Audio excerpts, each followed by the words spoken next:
Hi, everybody. Welcome to the Starseeds and Lightworkers podcast here on Quantum Portals. My name is Crystal, and tonight I have the pleasure of welcoming an old friend that I've known for a number of years now, and her name is Miss Ingrid Nevar.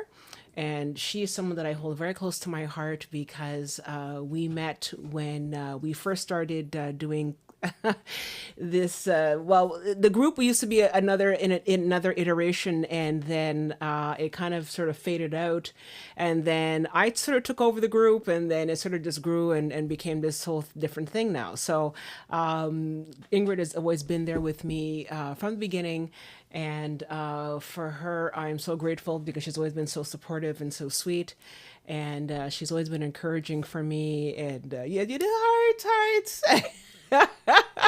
Arts. And she has always been encouraging me, and as well as Ross. So, Ross, if you're out there and you're listening, I love you too, hearts. And so tonight, she's going to be talking about the whole 8 week blah blah. So that's what she's going to be talking about. She's going to be talking about blah blah. No, tonight she's going to be talking. Never mind. Cut. Scoopy. Tonight she's going to be talking about the Awaken Wholeness Center, which is located in Rhode Island. And from as long as I've known her, she has been talking about this center and has been talking about Ross Newkirk and about Ross and his wife and some of the technologies that they're working with, and how, you know, the beginning of the center. And she really helped a great deal to get this center, as long with other people as well, obviously. But she, I feel, was very instrumental in really helping to drive to get this whole center together, and it's been coming together slowly but surely. Well, you know, you have you know, if Mr. Newkirk is watching, I mean, I think I'm you a need. communicator and I've been talking about it the whole time, but Ross and Heather have really done the bulk of the work. Oh, okay. I am 2 hours away, but yes, I have been talking about it for quite some time. Yes. Yes. Okay. And but you were really the cheerleader, and you were really you know, letting people know about it. So I think that the Newkirks are very, very lucky to have you on their side. And so I know that this whole idea of new technologies, and I know when I say new technologies, it can be a lot of things, but in the last couple of years, as you know, a lot of people have been talking about how there's a big shift on this planet, and things are changing and all that kind of stuff, and you know, the whole energy of the planet is changing. It's coming up, which is great. And while we're always talking about energy and about what's happening here at a physical, you know, at a spiritual level, what Ingrid has been working on with the Awaken Wholeness Center is the more nuts and bolts, really the machines that are going to be taking over, in my opinion. But you know, you're more than welcome to, you know, change that. But I think it's going to be taking over a lot of what we consider to be standard in terms of healthcare. Now, a big disclaimer: none of the stuff that we mention here should be like, okay, I'm going to quit my doctor if you have stage 4 cancer and all that kind of stuff. I mean, Yeah, we're not talking about med beds. we're not talking about med beds. We're not doing that right now. We're not doing that. But what we're talking about is the beginnings and the shift towards standard medicine, and how standard medicine can use some of these technologies and use some of the ideas of how to treat people in a new way. So I think that this is what this is. And of course, you know, we're not fully transitioned yet. So, I mean, of course, continue to see your doctor, continue to do all that sort of stuff. But I think that in terms of alternative medicine, this is the next best thing. So, you know, you talk about taking herbs and all that sort of stuff. And now you have a situation where people can implement herbs with different types of technologies. So that's the sort of thing that I find interesting. And so Ingrid is going to be talking with us about this tonight. So Ingrid, I think I've given you a roundabout presentation. Just wanted to know, can you tell us a little bit more about yourself for those of us who don't know you, who don't have had the pleasure to know you? Sure. Sure. And first, I want to say thank you so Turn it up. much Thank you so much, Crystal. I am so excited to be here and to be talking with you. I feel like I really miss you, Yeah. and I miss our more regular gatherings. Yeah. It's been, this last year has been quite a whirlwind.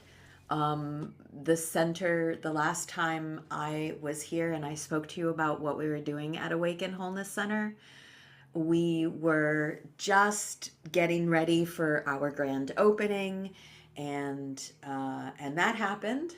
And yeah, so we've been open for a little bit now, and we are moving into the swing of things. Things are lovely. I have a slideshow presentation for you.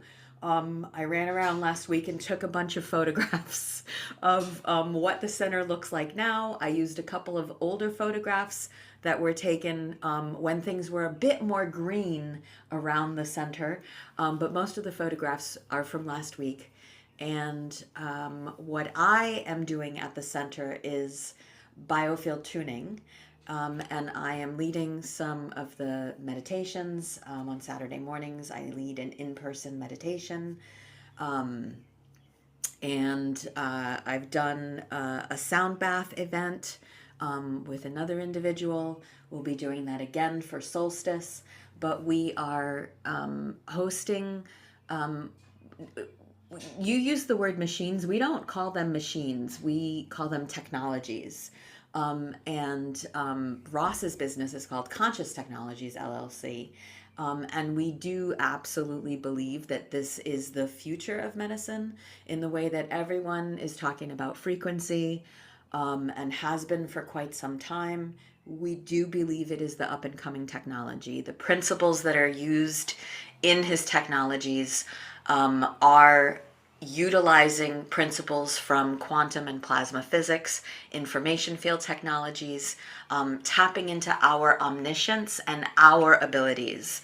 The technologies don't necessarily do anything to people, they do something for people.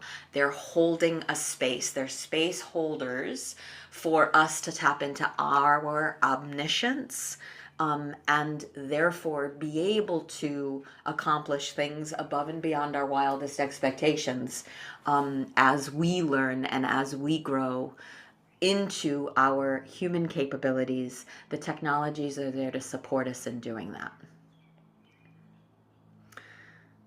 Is absolutely incredible. And sorry, we're just sort of trying to get your slideshow working here. So I'm a little, whoops. So I'm a little bit distracted just a bit. But I wanted to just say that's really incredible. And I like the fact that you have given us a much more an in-depth understanding.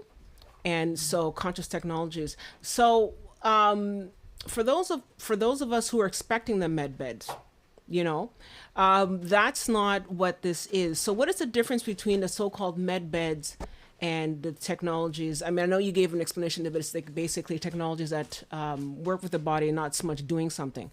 But how is it different from, let's say, people who are very familiar with the med beds? What would you say is different with this sort of technology?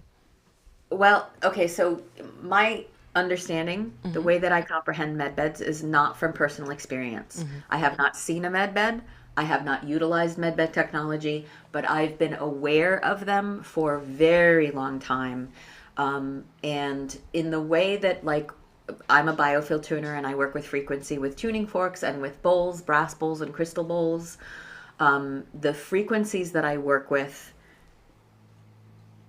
are frequencies that impact, right? This is the shift that we are in as a species, of fundamentally moving into a different understanding from what we've all grown up with, right? Most of us grew up with Newtonian physics in school. We learned about physical matter.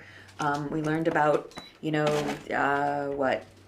what can I do? Well, just standard medicine, just standard kind of Yes, like, you know. standard medicine and understanding of the physicality of the world, the mechanism, right? The machinery that kind of came out of the Industrial Revolution, the physicality. When we understand, and then our understanding grew as a species into quantum physics and an understanding that what makes up that physicality and that physical universe as particle and wave. From that particle and wave, we moved after a time into information field physics, right? That plasma physics, and an understanding of what it is that actually makes up the particle and the wave. And that energy, that potential for creation that exists everywhere within us, outside of us, that we are actually able to impact with our intention, with our emotion, with our focus, right? We actually have the ability to influence physical matter. So there's a lot of different ways that that's been explored over the last 120, 130 years. But the mass of people are still sort of stuck. And I personally believe that that's kind of been on purpose to keep us limited, to keep us from not being able to fully understand what we are capable of. We've been sort of, railroaded into believing that, and to believing in an understanding of the universe that comes from Newtonian physics. Yes. And so if you are lucky and you happen to know any physicists, or you happen to be interested in physics, then you are allowed in university at PhD level to study more of the fundamental building structure that our universe utilizes. And so the technologies that Ross has created, because his dad, right, and their long line of engineers, the way that his dad was working with what I've talked about here before, the light field technologies, Yeah. that technology is truly utilizing the same fundamentals that the universe uses. Okay. Light, the frequencies of light, the frequencies of sound, and the Okay. frequencies of geometry. And so in combination with specific frequencies, right? Because lots of different frequencies do lots of different things, but with specific healing frequencies, for example, 432 and 528. Right, with those frequencies, with intention, and with divine inspiration and creativity, human creativity, there is an interaction with the universe, and the technologies create a field of energy. Right, they sort of, it's like if you imagine it, I imagine it like a bubble. That's how I think. Yeah. They're creating this bubble of potential, where in that potential, their technology helps to de-stress. The technologies were originally called de-stressing technologies. Okay. The original tech was flow de-stressing technology, and then it moved into the light field. So this idea of when your body is not stressed out, that's kind of a novel idea. Yeah, it's a right? novel idea. In our world. The idea that's not stressed out. Which is a whole other kind of realm of reality, but thinking about the potential, about our potential, and about what it is that we desire, what it is that we want to, that most of us want to create for the world, in the world, with the people, and for the people that we love and want to spend time with. Many, many, many hundreds of billions of people want peace. They want, unity. They want harmony. They want a healthful, creative, joyful experience of anything that they need at their fingertips. The belief is, it's not even a belief. It is an understanding, a fundamental understanding of physics that is already in existence. Yeah. But our belief system prevents us from accessing that because we're so stressed out, Yeah. because we've been so trained into being stressed and limited Yeah. and separated and judgmental, but the technology is creating a field that helps us de-stress. And as we de-stress, as we relax, we begin to be able to tap into those creative abilities that help to draw to us in the universe the things that we most desire, our optimal health, the things that we need, healing old wounds, healing of the traumas. So yes, all of the technology there does this in different ways for different things. Yeah. Okay. That's excellent. And as you're speaking, I'd like to sort of go back and talk about the Newkirks, his father, Mark. and Yeah. Mark and Ross Newkirk. But before we do that, one of the things that I felt when you were speaking and explaining the technologies is that we've been on purpose kept stress, on purpose kept at a freak show level, the clown car, all of that in order to stop us from attaining our highest level.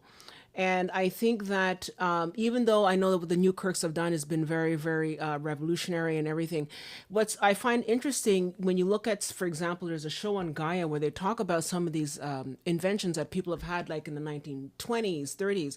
There's been a lot of technology that have come and gone, and this is no shade to the Newkirks at all, but I'm just saying that we've had a lot of people, Tesla and all that kind of stuff, that have come and gone and have brought these types of technologies that could have helped us.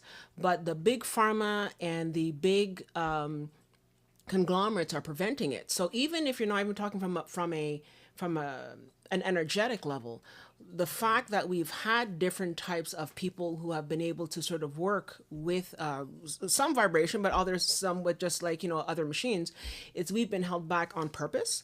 Now, I know that you've been on the show before, and for some people who may or may not know you, you're a very multidimensional being. You've talked about your own experiences with different beings, and I find that I know we've talked about it, but this year is going to be special. This year is going to be a year where it becomes very special, and you're the Awaken Wholeness Center, the Consciousness Technologies LLC. All of that is at the ground level because something's changing, and Fundamental shifts are taking fundamental place. shifts are seriously taking shape. Yes. And the thing is that it's also, and I don't know why, but I'll just sort of come out with it. But when you were speaking, I'm thinking these are the types of technologies that we had in Atlantis. These are the type of technologies that we had in ancient Egypt, and we're rediscovering that. And again, Yeah.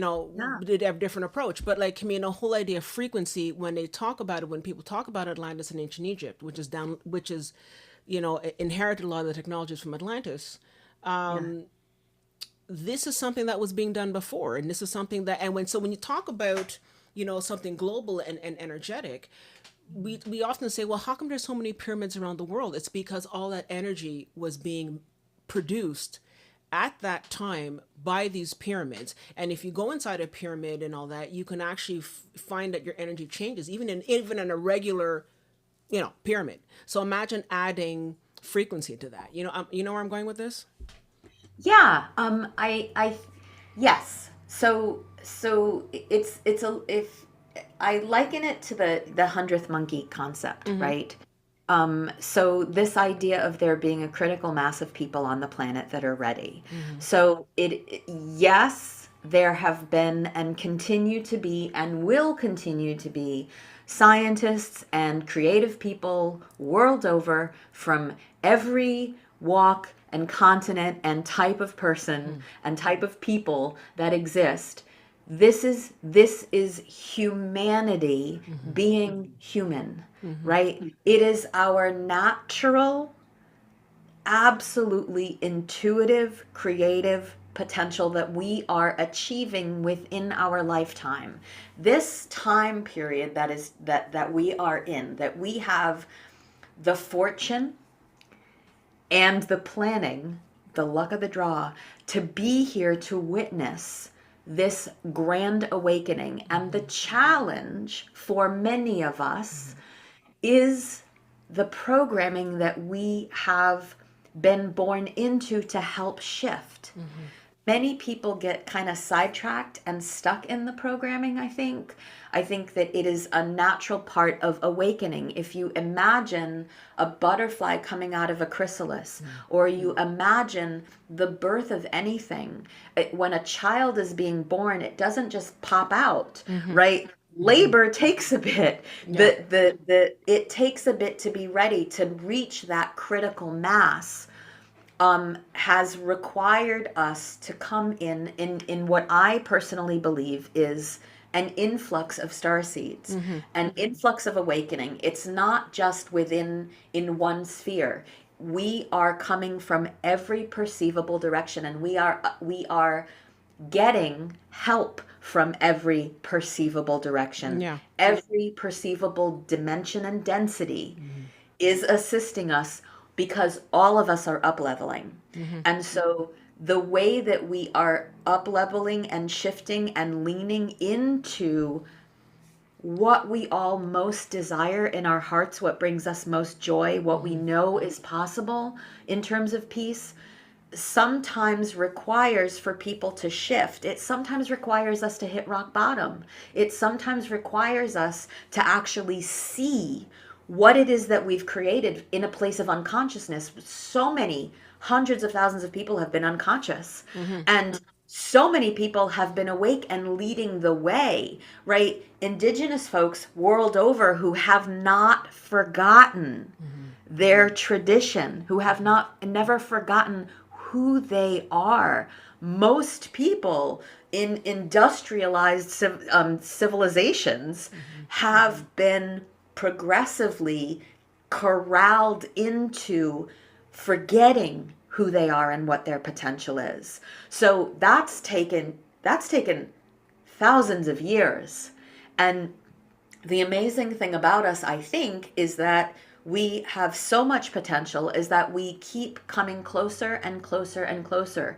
But the stars are aligned right now in ways that they haven't been in quite some time. We are achieving what we have attempted to achieve before, but didn't necessarily have the critical mass to break through. Exactly. So if you imagine kind of breaking through that chrysalis, we've tried before and then sort of been, we've fallen back asleep, or there has been disaster to distract us. Because when people are in survival, it's really hard to be creative and in a place of joy. Exactly.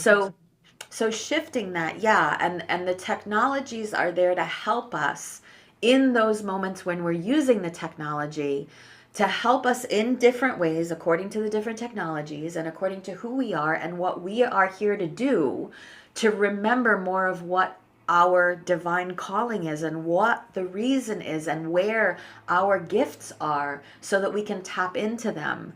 And the technology creates a space for us to be able to kind of break through that chrysalis, to feel held enough to be able to lean into remembering who we are. For a while within the awakening of humanity, there was a focus on remembering your past life. Right?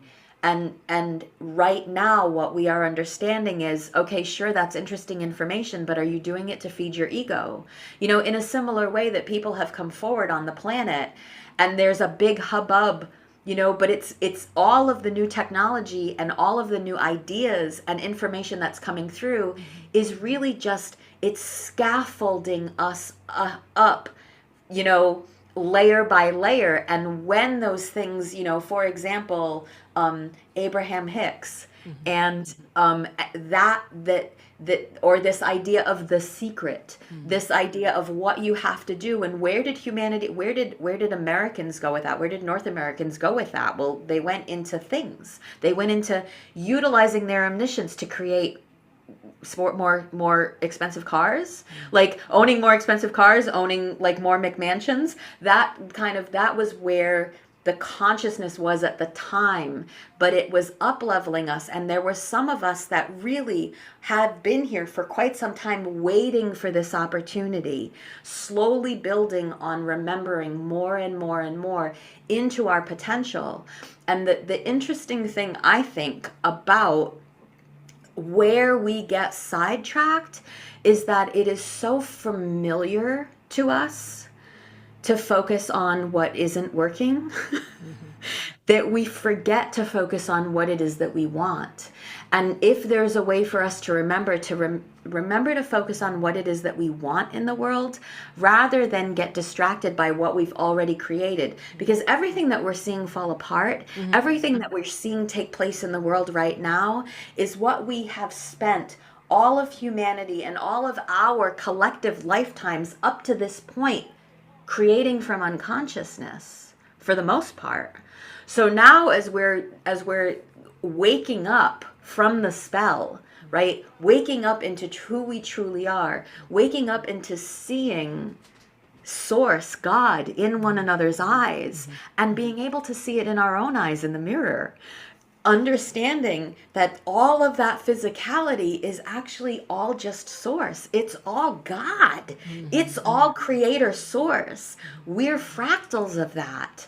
So to keep that to be able to keep that in the forefront as we're seeing the collapse, as we're seeing brought to the surface those things that many of us have been unaware of, that people didn't know, that things that are horrific, things that have been taking place, things that have functioned and happened because most of us have been asleep, because most of us have been so focused on survival. There have been, in a way, yeah, our life force has been being utilized in very many different ways to foment what it is that we don't want. So this idea of waking up from that dream and from that nightmare, really, into who do you want to be? How do you want your life to go? What is it that you want for yourself and your loved ones and all of the beings on and around the planet?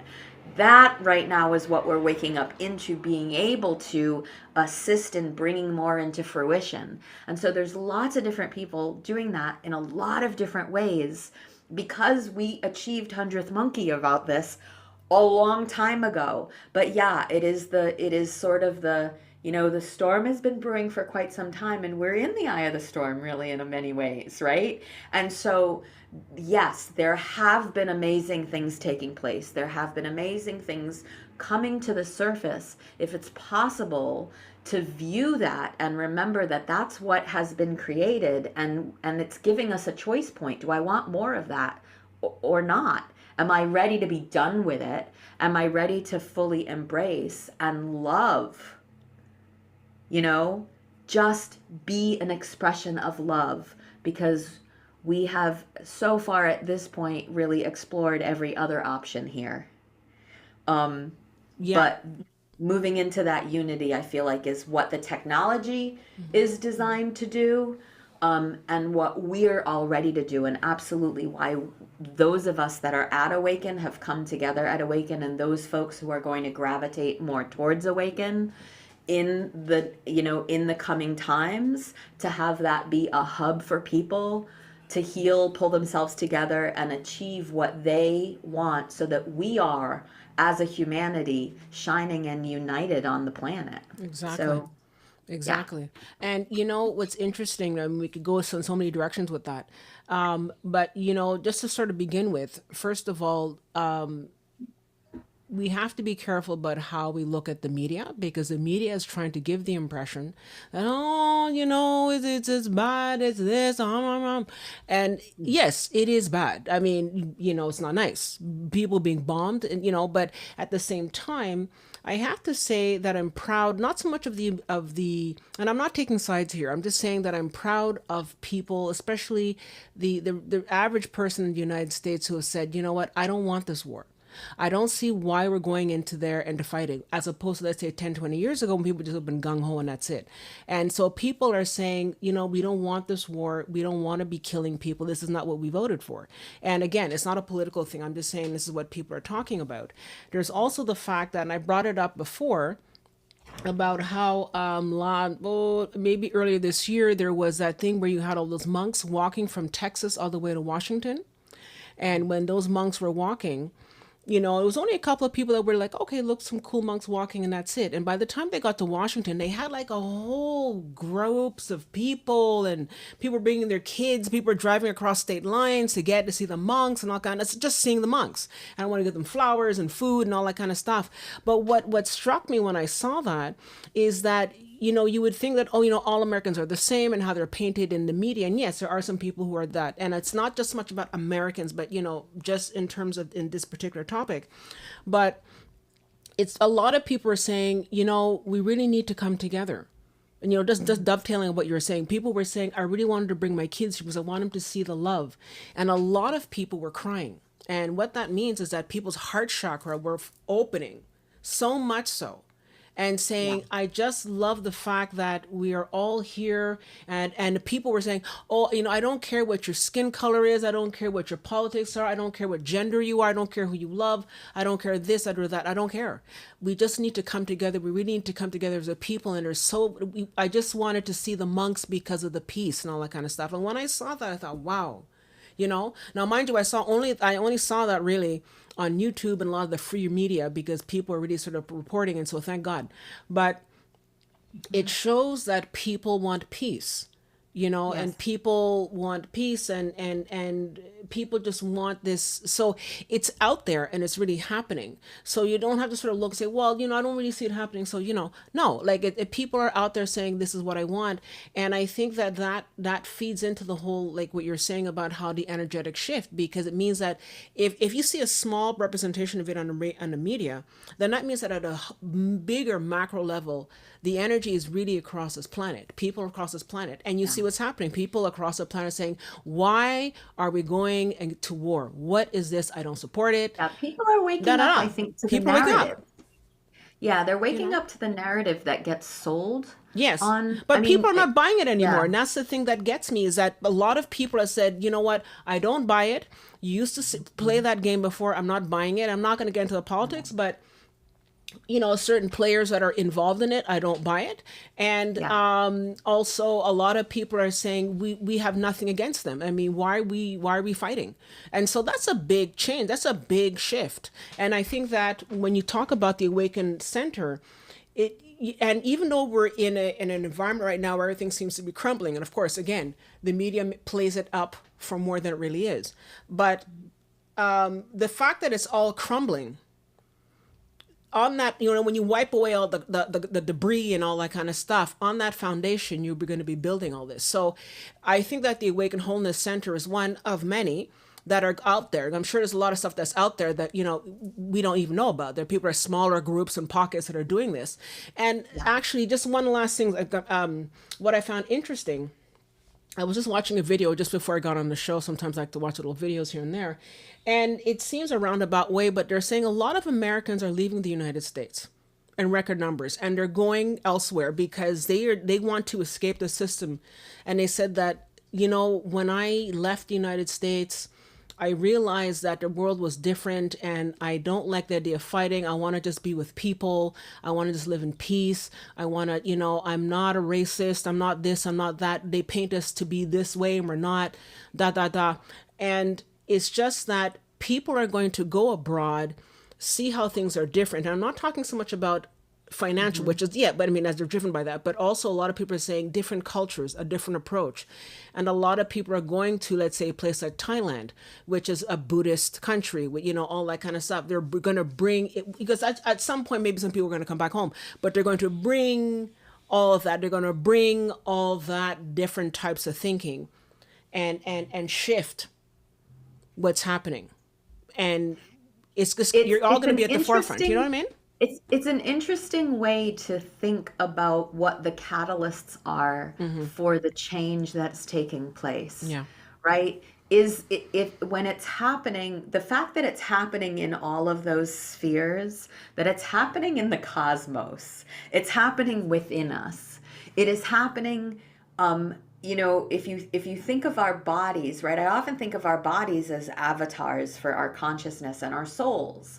And so there's what the body remembers, and then there's what the soul and the consciousness remembers. And so as those are coming together, and yes, with an understanding of making a decision, whatever it is that's playing out in front of you, and whatever angle you are perceiving that from.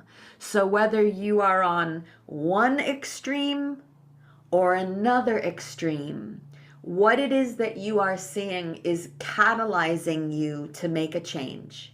And if there is a way for us to tap into comprehending, right, that those doesn't matter that it's the right wing or the left wing, it's the same bird. Yeah, it is And exactly.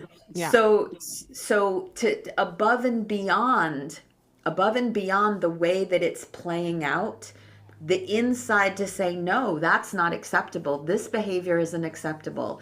Is there something here, right? There's also what you are seeing, it's being portrayed in a certain way for a certain purpose. Are you aware of the purpose, or are you consuming and being reactive? Where is it happening and what's happening? But almost regardless of it, it's going to catalyze you into something. Now, it would be great if we were all doing our inner work and healing ourselves, right? Again, the Awaken Wholeness Center. As we heal our internal selves, as we heal our own past, as we heal those past, anything that's triggering us is a really good indication of something that is within us that is unhealed. And so if we have the ability and the resources with support around us to be able to heal those older wounds, we will find that we are less and less and less triggered. And we can actually get to the point where we are thankful, truly, for those things that have triggered us in the past, because they were a part of ourselves, drawing that to ourselves to further wake us up and make a different choice. If you keep making the same choice over and over again, that's when you're stuck in a rut and not seeing really a larger impact. But this potential now for humanity to walk into keeping those God goggles on, keeping childlike curiosity and wonder and beginner's mind, the ability to go someplace else and do something different and take in and observe rather than react from a place of ego. Observe your own inner dialogue around stuff, right? So this level of consciousness development that we see happening has been 25 years ago, 30 years ago, 35 years ago, I was talking about it as the quickening. The quickening is coming, right? When I was growing up, when I was a kid, it was just like the quickening. It's coming, and it's happening in our lifetime.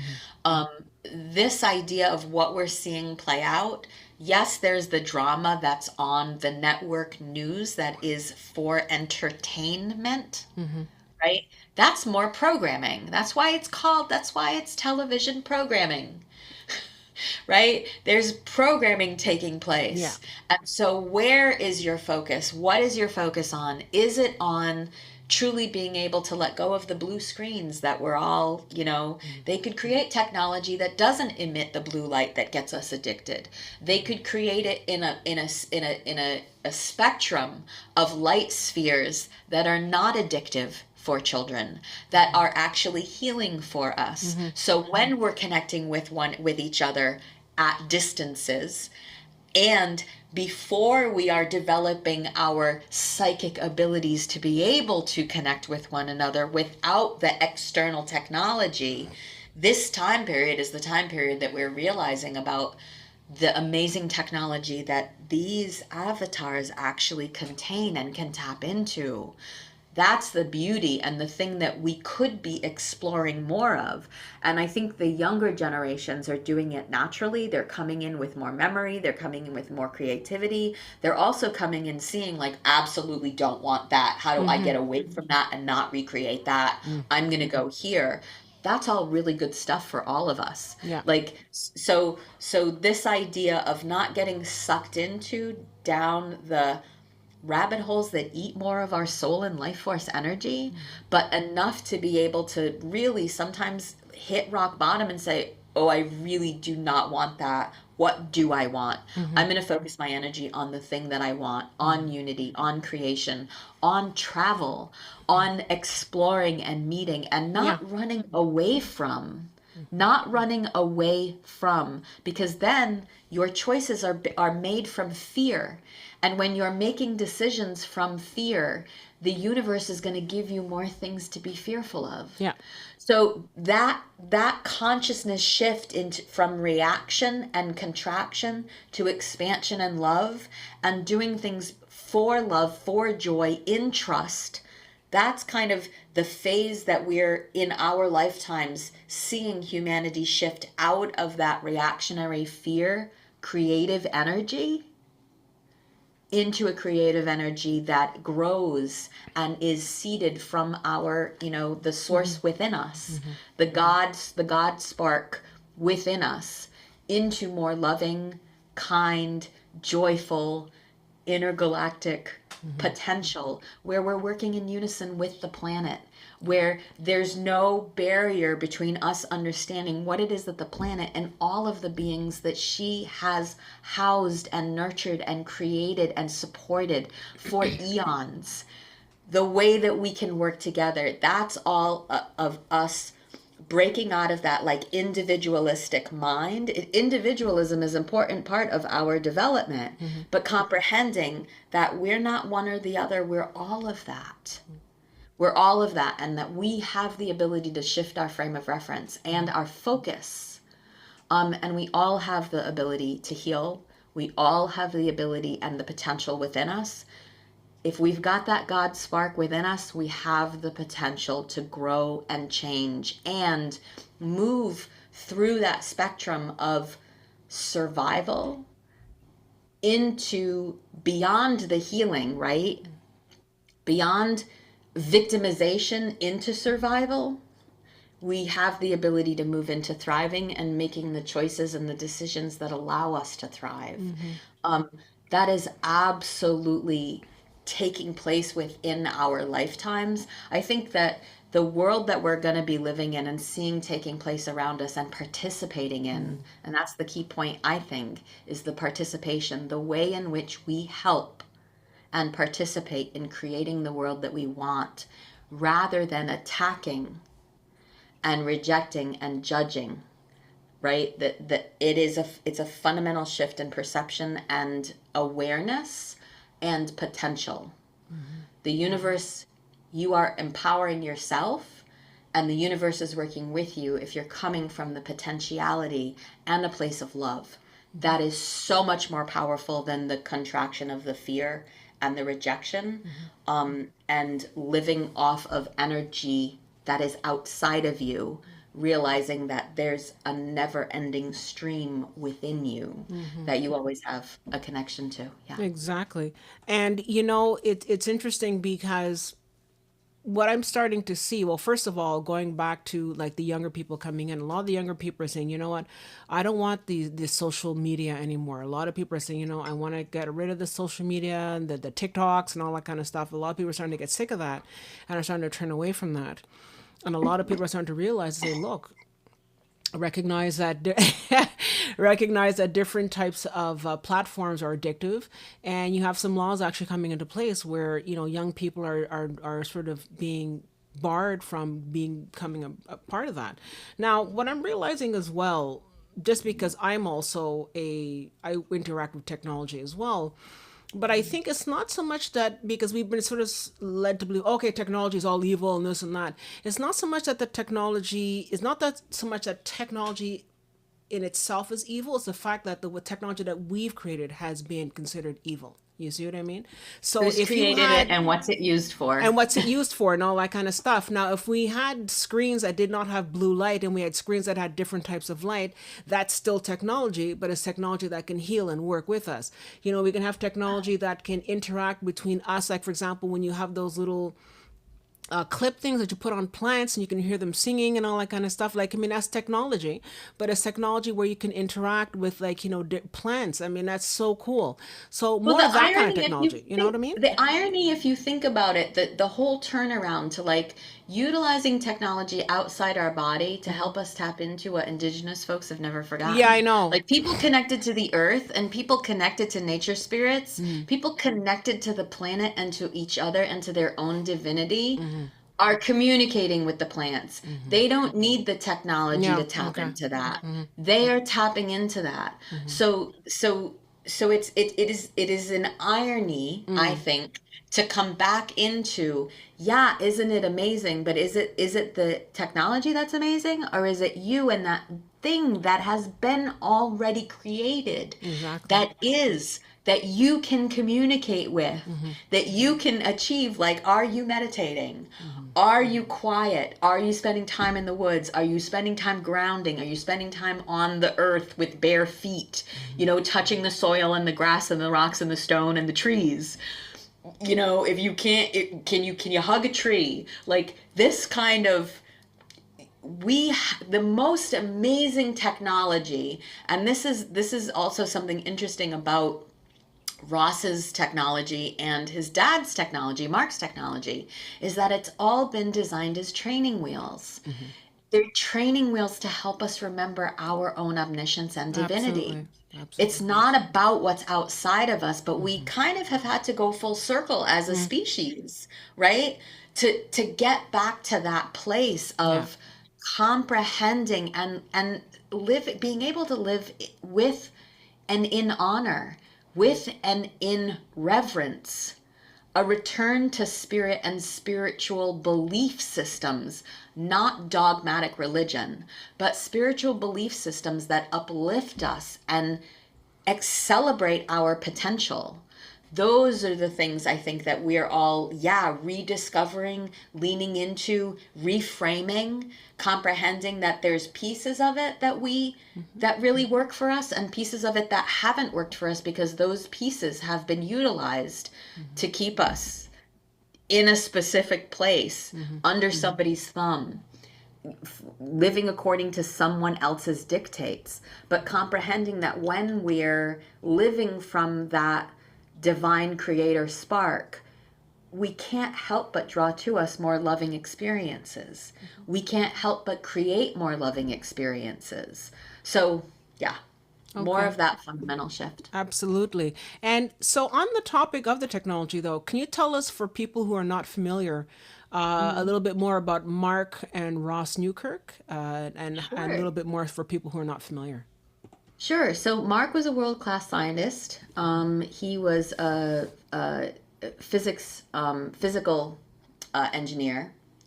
He was working with ceramics for a while. His name was on, I want to say, close to or over 1,000 international patents.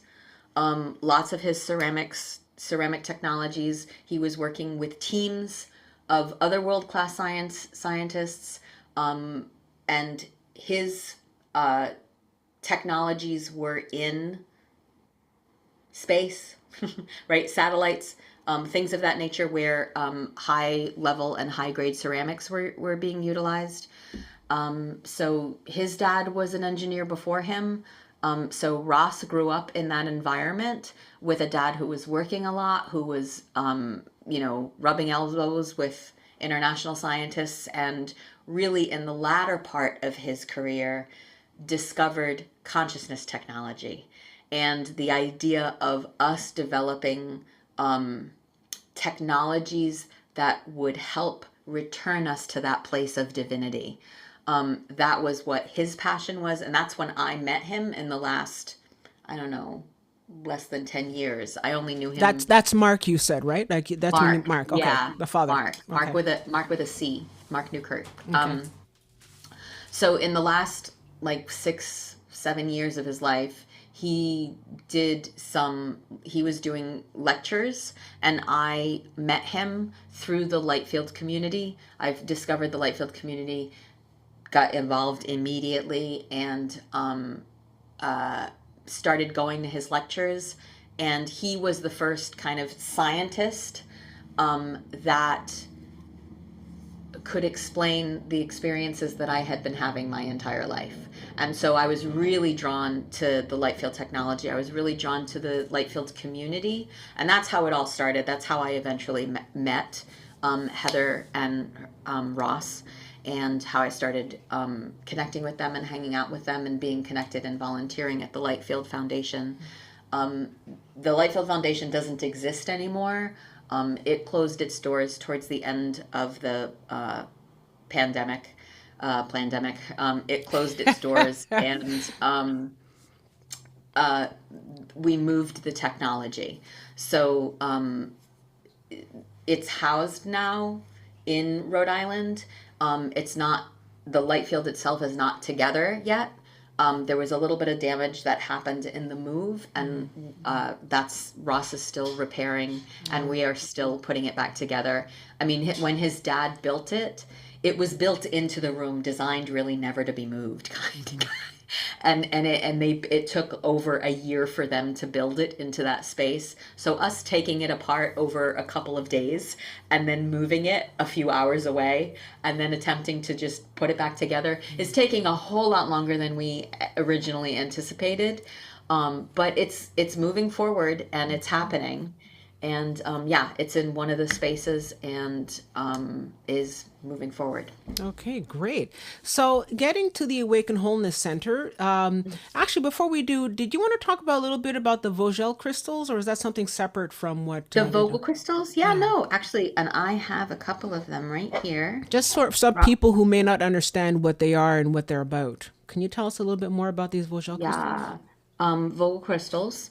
Marcel Vogel was an engineer. He was a scientist, and he worked for a long time for IBM. And then when he retired, towards the end of his career, he got fascinated by crystals. And I'm not a Marcel Vogel. I don't know a ton about him. What I know is what I will share. But you can look him up online and find out a lot of information about him. There's a lot of people that talk about his work, and there are actually a lot of videos of him showing people how to utilize the Vogel crystals, how to program them, how to use them in healing, how to heal yourself. Fabulous, fabulous videos are available online. But he basically was exploring the angle cut of crystals, and so the cut has to do with the similar angle of the pyramids, the Egyptian pyramids. There you go. And that there is something specific about the angle of the cut that assists the crystals in doing what they do best, which is why they're in all of the amazing technology. They're in Conscious Technologies. They're in most of the computers and the smartphones and the smartwatches and all of those technologies. Crystals are utilized to focus and heighten energy. That's what they're used for. Exactly. And they have an amazing memory. They can actually be programmed, and they hold the memory of the program that they're programmed with. And so, they're you can use them for healing. You can use them for a lot of different things, basically, but programming them and setting them down, creating like this crystal array. You can set them up in grids for certain purposes, or they can be utilized in technologies. So Marcel Vogel, when he left IBM, retired from IBM, he started selling crystals, and he had cutters. He had several cutters from around the world who were able to cut according to his specifications with the technology needed to be able to do that. And he did that for a long time, worked with a number of people. Dan Willis is somebody who worked with Marcel Vogel, and just to make sure we get the spelling right, Marcel, Marcel, and Vogel. Or it's because we had a store here in Quebec called Vogel, so that's why I call it Vogel. But it's Vogel, and it's V as in Victor, O, G as in George, E, L. So if anybody wants to look that up and find out Marcel Vogel or Vogel, and they can look it up. Sorry, just wanted to just get the spelling there. No, groovy. And so Ross actually sells these on his website. You can order them. They come in different sizes. I have the smaller ones because they're easy to bring around with me when I am going out into the woods and using them, or going to people's houses and assisting them, utilizing them for the things that I utilize them for, which is crystal grids and healing work. Exactly. But it's interesting because scientists will have you believe that, well, all that crystal stuff is mumbo jumbo. And it's like, wait a minute. You're using crystals in a lot of your own technology.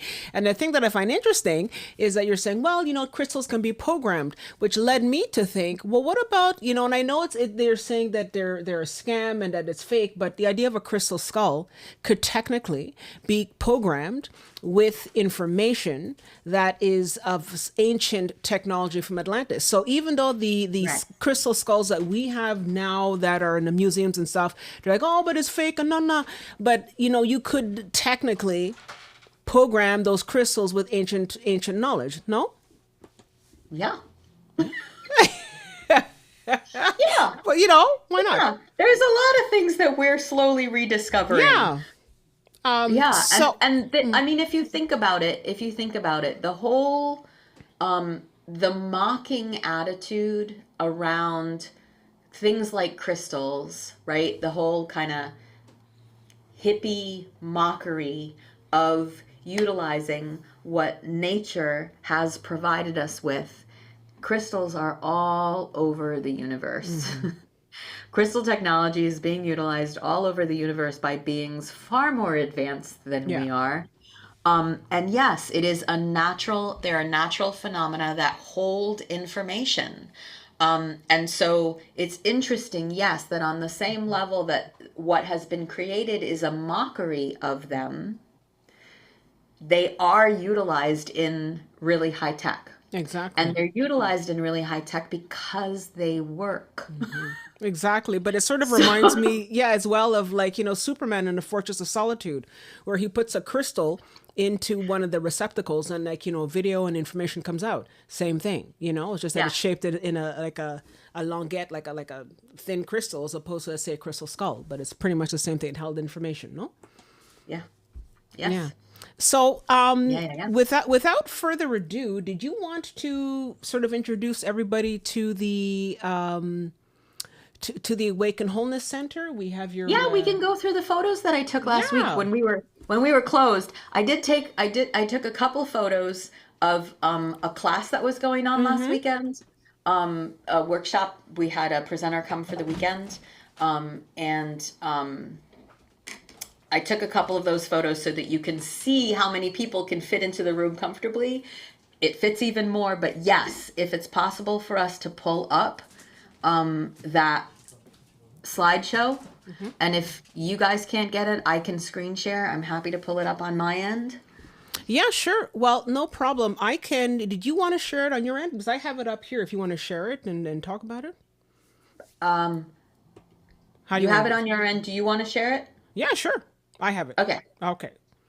Okay. So then I guess we can sort of start looking at some of the photos here.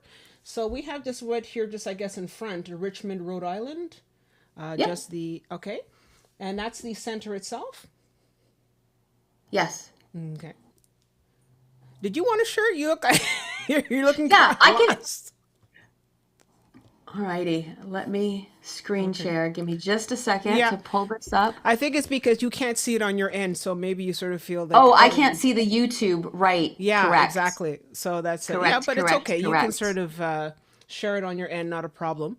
And again, everybody, you can always check out information. There's information in the comments below about the Awaken Wholeness Center. You can just look at that and find out a little bit more about what kind of the work that they do. And the Awaken Wholeness Center, do they offer online type of? Yeah. Yeah, they do. Okay. Yeah. Yeah. Okay. We do remote sessions for folks anywhere in the world. Okay. For some of the technologies that we have. And then there are a few of us practitioners that also can work remotely. So like Okay. I can do biofield tuning remotely. Marika does angelic healings remotely. Yeah. And that's all available on our website. Okay, But great. this is from our parking lot. This image is from our parking lot. This was taken last week. So you can see the building. It is an old farmhouse that we renovated. And this is getting a little bit closer to the building. You see here that our sign on, we're right on Route 138, so easily accessible. We're about 5 minutes from 95. That's Marika and I down the bottom at the front desk. Yeah, how's it been received, by the way? Like, are people sort of coming in and or people sort of like, oh, what is that? That looks kind of weird. How's the reception been in that? And what part of Rhode Island are you in, by the way? Just to be clear, in case somebody is from Rhode Island, they want to sort of check it out. So we're in Richmond. We're about 10 minutes away. We're halfway between University of Rhode Island and 95. Okay. So we're on the way to the University of Rhode Island on 138, and like 5-10 minutes from 195. And Okay, then great. URI is on the other side of us. Okay, great. And so what people have been doing is all along, people have been just like pulling in suddenly and saying, "How long have you been here? How have I not seen that sign before?" Because it's not obnoxiously large. We're just sort of, quietly there. People who are meant to find us, and they meander in, and it's generally the perfect time for them. So this is just sort of, once you're in the parking lot and you're walking up to the building, this is an area that's a meditation space under this massively huge pine tree. Okay. And then a little bit of the rock garden, just to give people a sense of what you're experiencing as you're walking up. We have a farm share that's available right now. Where we just have a couple of slots left, I think.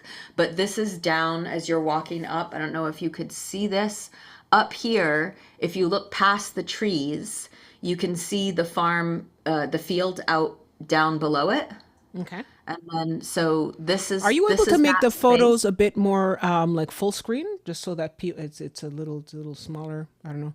You know what? I'm not. On my end, it's full screen. Oh, okay. Okay. So I think if you hide self view, you might get a bigger screen. I'm not sure, but just putting hide it out there. self view. I'm not quite sure how to do that. Okay. Anyways, Sorry about that. no worries. Go on. And so this is just the farm share that we have going this year. These are a few, this is the koi pond that we have as you walk up to the building. Just a few little pieces of energy. There's a photo of, a small photo of some of the technologies of the core harmonizer that you're looking down into. And then once you come into the healing center, one of the first buildings one of the first rooms that we have is our yoga space. And you can see a few photos of it here, just close-ups of the space. And then this is an example of the size of the room. And I think we have about 20 people here, comfortably seated. When we have, technically we have a capacity of 50 people for like yoga classes and things of that nature. But these rooms are, this is the red light sauna that we have. And then this is the Sri Yantra room where I work and do biofield tuning down below. But off of the sauna room is a shower room so that you can shower comfortably. And then we also have a classroom. And what we're running in the classroom once a month right now is a makerspace for kids. So that while their parents might be in the Kundalini yoga class next door, the kids are in the makerspace creating. We also have sessions for children, and then child and parent Reiki sessions.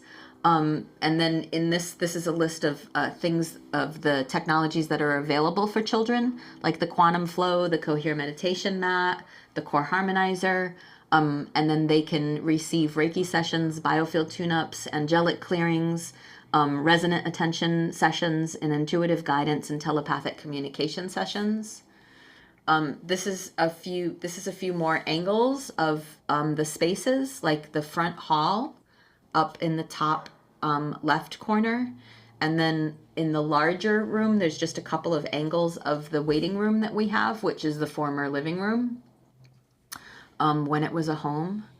but in this room, it's the main waiting room. We have a library off in the corner.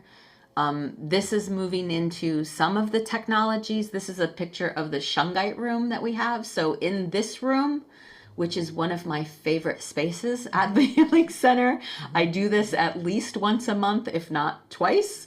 What I like to do is to book myself a sauna and then a shungite session, because the sauna, I feel like, clears me and puts me in the right frame of mind, so that when I get into the shungite room, the moment I close my eyes, I'm like zoomed.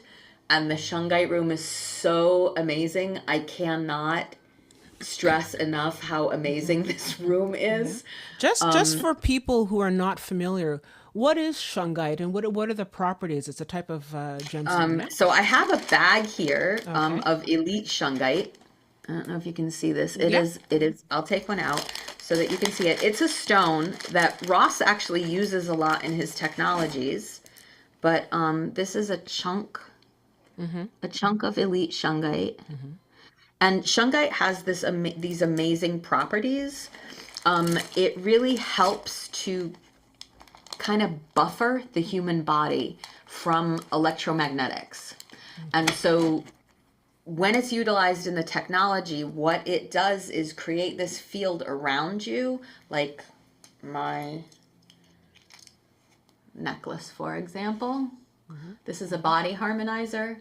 And this utilizes shungite that's been ground into powder. And then it also contains other crystals and minerals that Ross grinds into powder and then mixes with a non-toxic resin. He pours it into molds and creates a mold.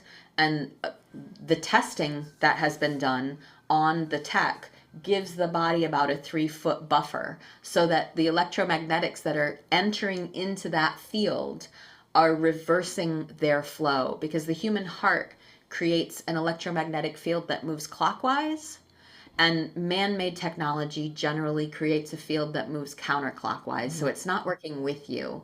So any of those like cell phone discs or the technologies that are sold that are like blocks EMF, if it blocked EMF, your technology wouldn't work. So there's one thing to think of. Okay. So the shungite actually helps change the spin so that it's working with you and not harming you. But when you're in this shungite room, we have shungite on the ceiling, on the walls, behind you, to the sides of you, above you, and beneath you, all the way around you. We even have up in the corner, there's a crystal kind of waterfall, and it's running over shungite. So there's shungite in the paint on the walls. The room's really dark. It's black, right? Because it's all shungite. And you're sitting in 0-point chairs, Okay. 0-point gravity chairs. Yeah. And so, and what's underneath the tiled shungite, the shungite tiles on the floor, is actually copper to ground the room. So when you're in there, if you've got the noise canceling headphones on, and then they actually sell, we don't have them in the room. In the room, we just have regular blindfolds, the black mask blindfolds. Okay. But they sell black blindfolds that have shungite in them. And I purchased that to use at home. So 2 stories here now. In the shungite room, when I'm in there, it just stops all of the frequencies that you can always kind of hear. I don't know if you're sensitive enough to hear frequencies. You can hear it if you keep quiet in a room. Yeah. Yeah, but when you're in this room, it just blocks everything out, and I'm actually able to rest and really deeply relax. So I'm like zoomed out. I meditate in a second. The second my eyes are closed in here, I'm in a really deep meditative space. And so these sessions are about 45 minutes.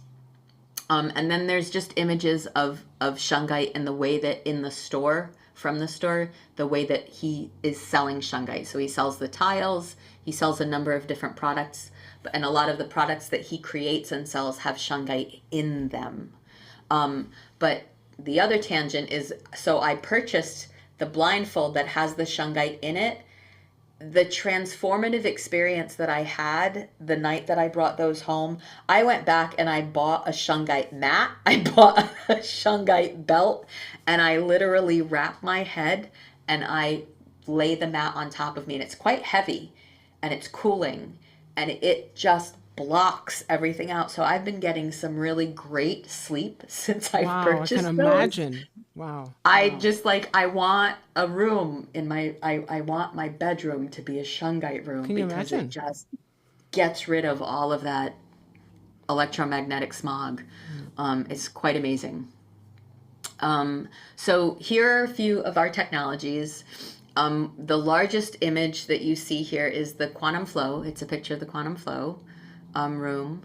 And then the quantum flow is working with your omniscience, right? You're working in that space to deeply relax and de-stress and create what it is that you most desire. On the image in the top, that's a side view of the core harmonizer. So it's a meditation room that folks can go in and just meditate with the core harmonizer technology. The image on the bottom is of a photo of the Cohere meditation mat that you can go in that helps the body release trauma and density. So you're releasing and it's going to ground on that mat. Sorry, what kind of mat is that exactly? It's a grounding mat? What is it? A grounding? It's a Sorry. little bit more than a grounding mat. Okay. In the way that I described the shungite technology and the way that Ross has created these, that shungite mat has 96 tiles that he's created, Okay. hand sewn in. So what you're laying on denim, because it's denim is just, it's a natural material that doesn't block anything. It's not synthetic. Okay. It's you're laying on top of those 96 tiles Okay. while you have a headset on and you're listening to music that's embedded with 432 and 528 frequencies. And then there is a box. The box is a little bit cut off, but the box has geometries and light within it that is moving. And I envision it as creating these energy waves that are flowing through the mat that help the body just release it. And then the patches that you see is metallic material that when your hands and your feet are on that, it helps the body release and send it to ground. Wow, that is amazing. We should all have that. Oh my God. Yeah, actually, yes, they are available for purchase. Okay. Fair enough. Yeah, so everything that you're looking at is available for purchase. The quantum flow is more something that you would purchase if you had a healing center. But a lot of people have purchased the meditation mats and they have them at home. And the core harmonizer is absolutely something that you can purchase Okay. and have at home. These are a couple photos of the store that we have on site, the Crystal and Rock store. And a number of the things that we have for sale are things that, the books that we have are books that have either been written by folks that practice at Awaken, or Ross's book is there. There are a couple of other books from authors that are connected to the Awaken Wholeness Center and either come in for presentations or workshops. Like the Star Sister there is Stella, and she does acupuncture and a number of other things. And then we have a number of other books here.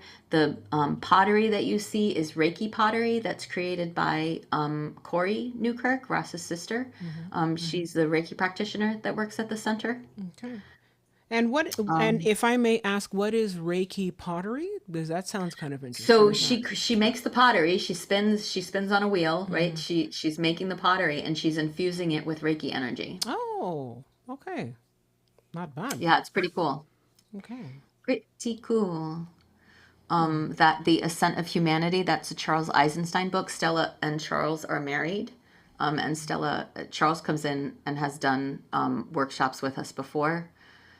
He's a friend of Ross and Heather's, as is Stella. And then we're just seeing some t-shirts and then our shirts and sweatshirts with our logo. Wow, that's nice. And then some of the rocks and the crystals that we have.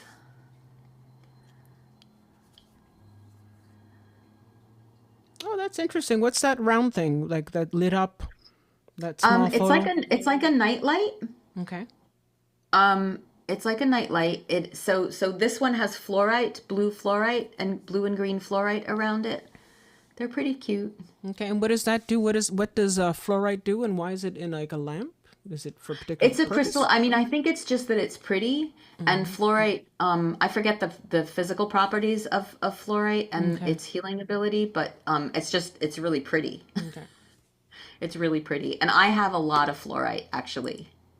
I'm drawn to it, but I can't remember what it does.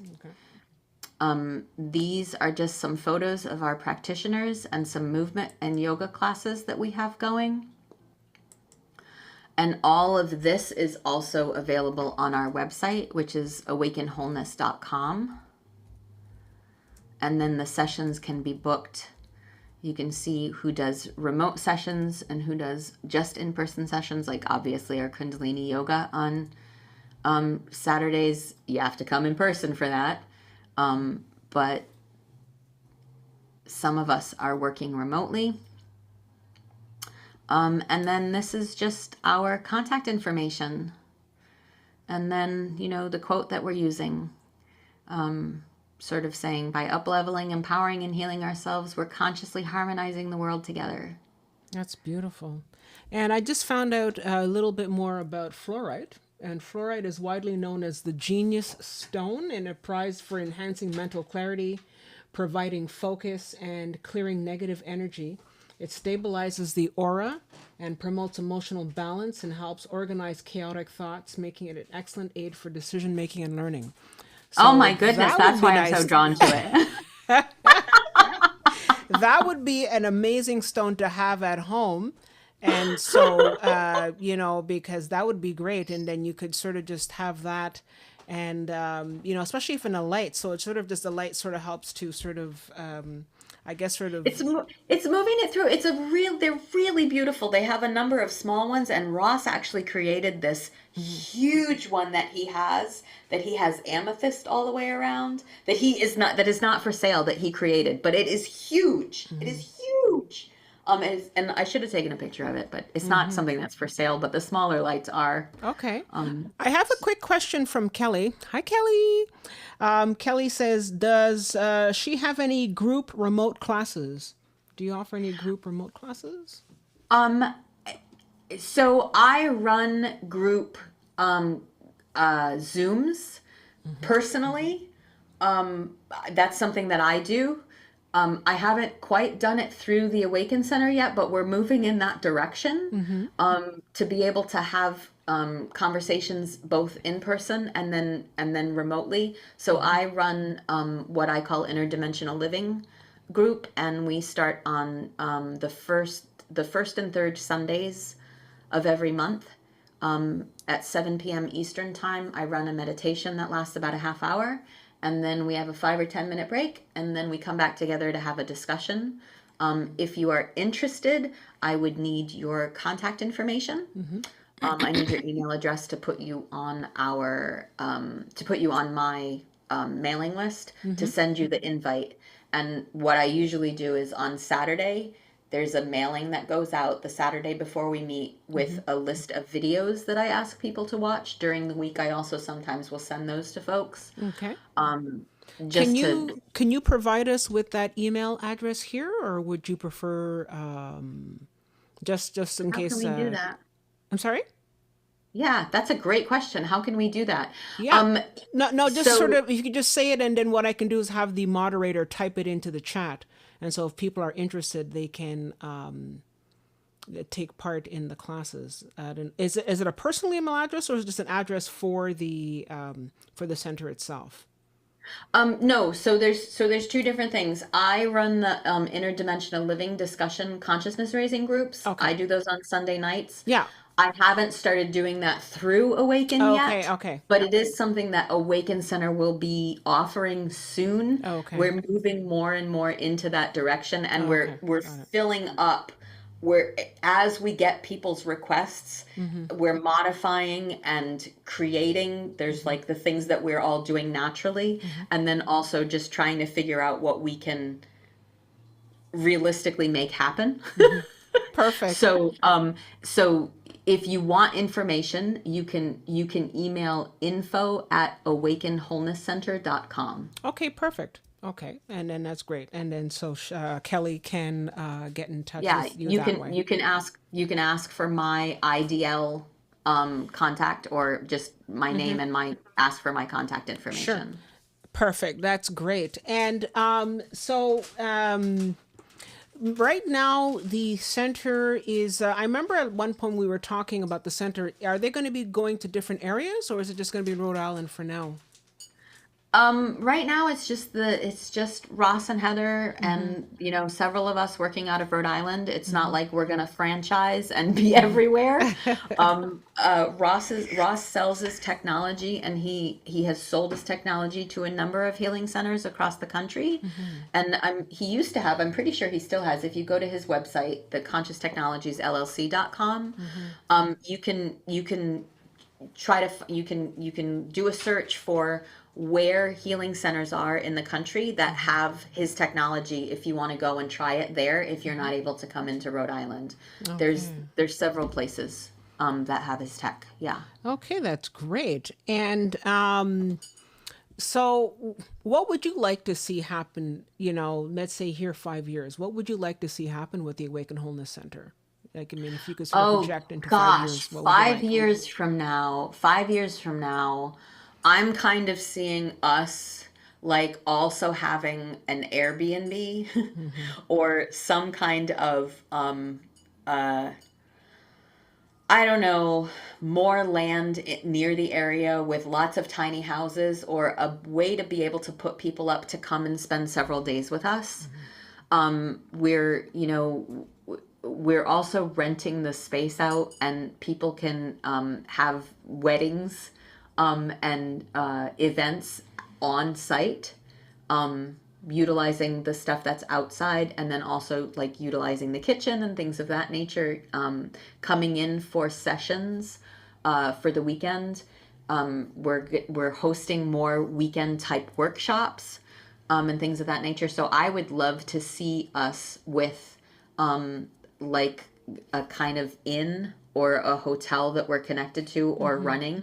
I also wish that we could expand. I love to bake and cook, and I'm always bringing in things. And Heather's often saying, "We need to sell this. We need to sell this. This needs to be sold. Ingrid, people need to eat this." But I would love to be able to have a space really close by where we're able to create and provide like fresh juices, organic organic healthy food and snacks, like juices and smoothies and things of that nature, and small baked items and some tea, fresh organic teas, things like that. Yeah.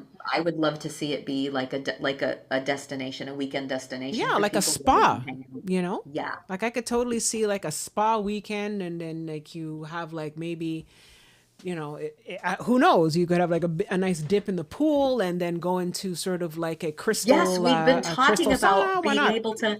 Yeah, we've been talking about being able to offer hot and cold plunges, like Yeah. to how to make that work.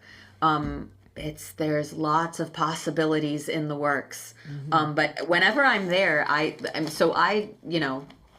traveling a couple hours to get there. I'm not there every day. I'm only there a couple days a week, and whenever I'm there, I'm just like, and I love where I live. I love my home. I love my home. But I love being in Rhode Island and close to the ocean so much that every time I go, there is a part of me that's like, I don't want to leave. I just want to stay here. I want to pitch a tent in the yard, out in the field.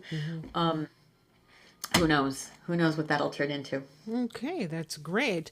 And just I know we were talking last time about the core harmonizer. That was a very popular topic that we had last time. Did you want to just go over about a little bit more about the core harmonizer? And I'll see if I have any pictures Sure, the here. core But harmonizer is amazing. I have one, and it's right there, and it's playing. It's playing softly so that it doesn't keep so that you can't hear it, basically. I don't think you can hear it.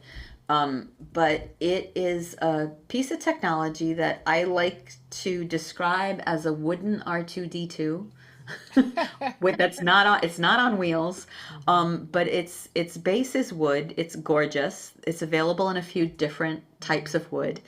And when you look down into the core harmonizer, what you're seeing is this green light, right? It emits a frequency, a specific frequency. It's the color that it is emitting, the light that it's creating, is a very specific frequency. And when you look down into it, you're looking through layers of geometry.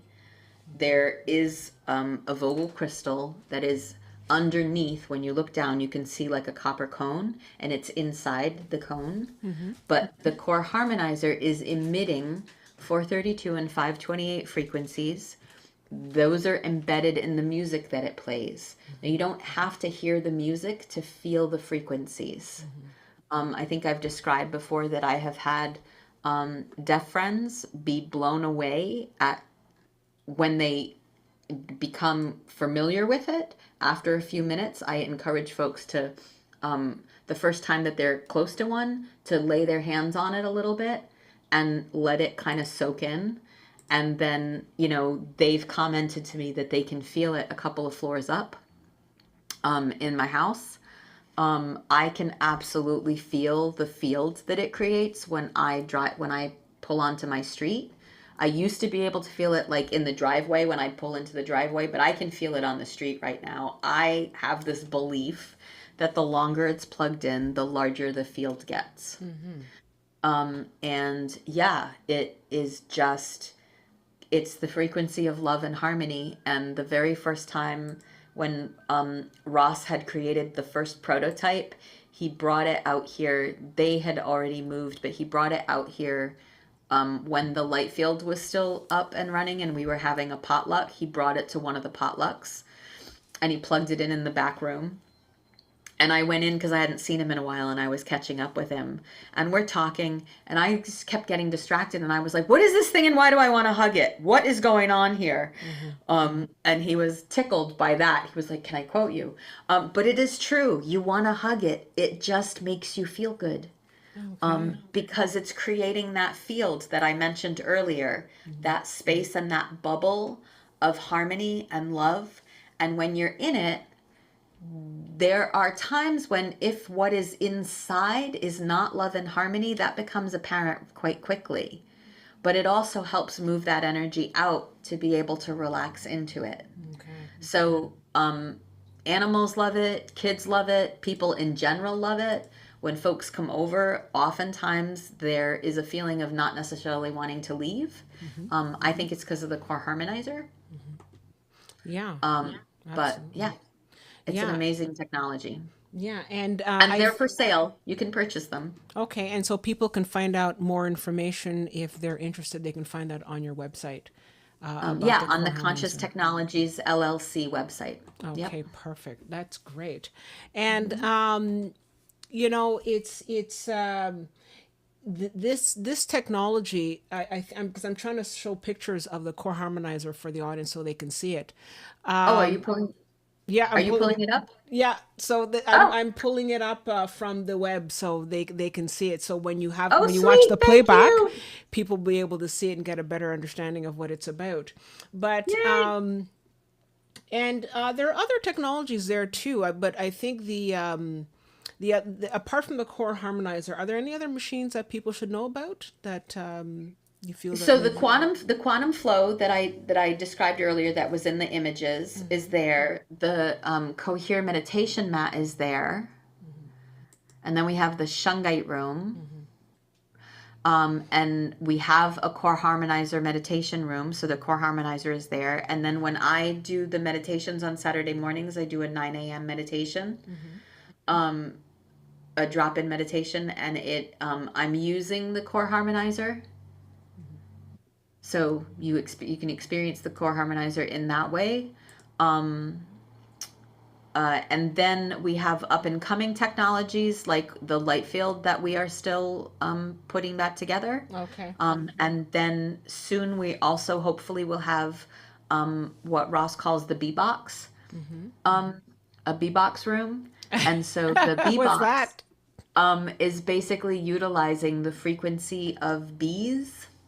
Because Oh. folks, have you ever heard of those? There are resorts that you can go to that actually where you're laying on beds that are like wooden beds that on the outside of the house have beehives. So there's beehives inside the thing you're laying on, Okay. and the frequency of the bees buzzing is actually healing.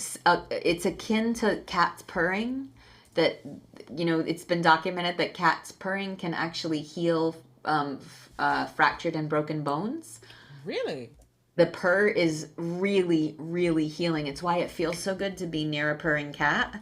Okay. But the frequency of bees does a similar thing. It's very healing for people. So there are centers that you can go to that have that. We're not going to have beehives that you can lay on, but Ross is creating a technology where we're using the recorded sessions of bees. Okay. And I don't know any more than that. I'm super curious and I want to try it. Yeah, that'd be kind of interesting though. That's But kind yeah, of, we have what's called the yeah, B box. bee That's up and coming box. tech, and then also the light field.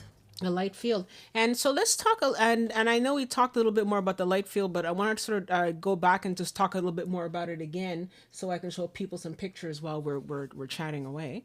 Okay. So you can tell us a little bit more about the light field again, just so that we have a better understanding.